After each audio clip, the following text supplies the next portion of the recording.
So let's talk about swim lane maps. I like this quote by Sheryl Sandberg: "We cannot change what we are not aware of, and once we are aware, we cannot help but change." And there are a lot of uses and applications of a swim lane map, but one of those is process improvement. So once we're aware of issues in the process, we cannot help but improve the process. So let's talk about some of these important elements of swim lane mapping. It's also known as a deployment flowchart, and it's often called a transactional or business process value stream map.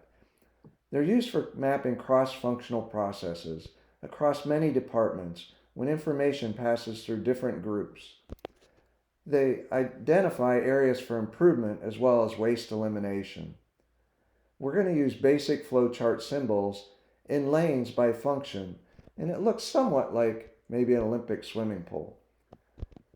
So they're also used for training as part of work instructions as well as improvement activities. And they're inputs to cause and effect, data collection, failure modes and effects analysis, as well as control plans.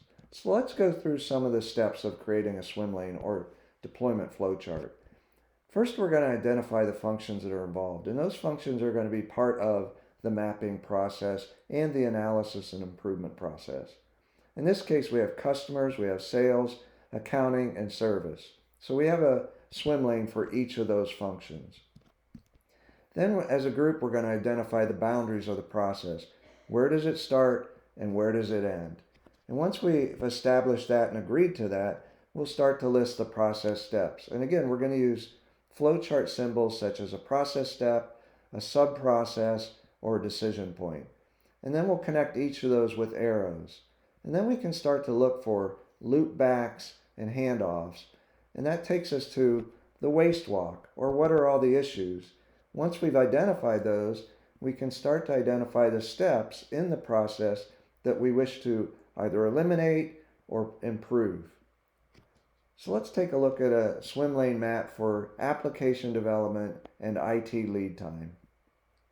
Notice there are 5 functions involved: the requester, the developer manager, the requester manager, and the user. We've identified the boundaries as we're going to request an application and we're going to start to use the application. And then we start to list all the different steps throughout this process and which function is responsible for those steps. Now we'll connect all those steps with arrows. We'll start to identify decision points.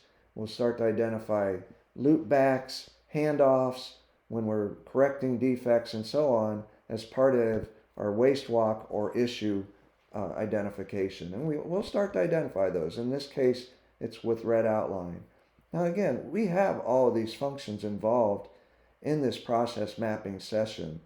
So they're going to help us identify these, and they're also going to help us identify what the future state should look like to streamline and improve the process. In this case, we went from 5 functions down to 3 functions, and we went from all those steps on the previous page down to these few steps. So again, these can be used for training, they can be used as part of work instructions or job instructions, as well as process improvement. So please don't forget to download your complimentary copy of our toolboxes in Excel format. You can find those at valuegenerationpartners.com. Select the download page, and each of these toolboxes are available for download, and they contain many, many templates and tools that we use in these different discussions. Thank you, and good luck with your deployment flowchart or swim lane map.